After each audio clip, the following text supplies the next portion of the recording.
இதுல எது வேணும்னாலும் ஜீ5 ஆப்ல இருக்கு. ஆப்பை டவுன்லோட் பண்ணுங்க. இலவசமா பாருங்க.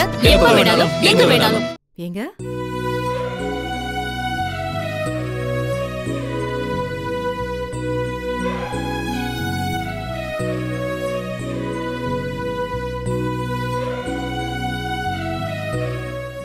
என்னங்க என்ன அழுதுட்டு இருக்கீங்க? என்னாச்சுங்க? ஒன்றும் இல்லை மலர், உங்க அப்பா அம்மாக்கு 60ஆம் கல்யாணம் நடத்துறதை பத்தி பேசணும்ல, அதை பத்தி தான் நினைச்சிட்டு இருந்தேன். நல்ல விஷயம் தானே, அதுல ஃபீல் பண்றதுக்கு என்ன இருக்கு? எனக்கும் பெத்தவங்க இருந்திருந்தா அவங்களுக்கும் இந்த வயசாயிருக்கும்ல. இதெல்லாம் என்னங்க தேவையில்லாத விஷயத்தெல்லாம் திங்க் பண்ணிட்டு இருக்காதீங்க. தோணுது மலர்,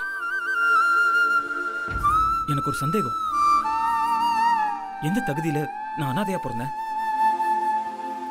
என்னையும் ஒருத்தி பெத்தெடுத்திருக்கால, அந்த அம்மா இல்லைன்னா நான் இந்த உலகத்துக்கே வந்திருக்க முடியாதுல்ல. அவங்கள எனக்கு பிடிக்கல, ஏன்னா அவங்கதான் நான் அனாதையானதுக்கு காரணமே. அதுக்கப்புறம் கிடைச்ச வாழ்க்கையிலையும் எனக்கு பிடிக்காத அந்த அம்மா இல்ல. ஆனா அது ஒரு வகையில எனக்கு சந்தோஷம் தான். நான் அவங்களை நினைக்காம ஒரு நாள் கூட இருந்ததில்லை மலர். அவங்களை எனக்கு ரொம்ப பிடிக்கும் மலர்.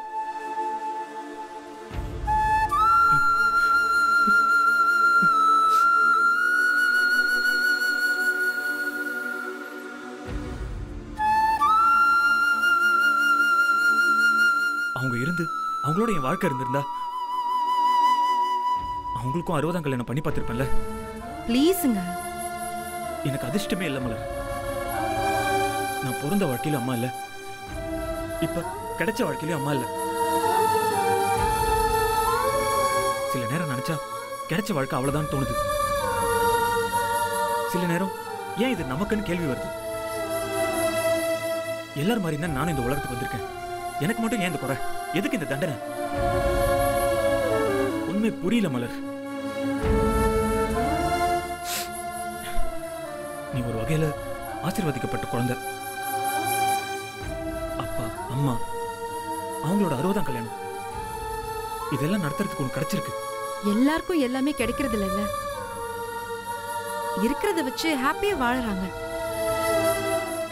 என் தமிழுக்கு இதெல்லாம் நான் சொல்லி தெரியணுமா என்ன?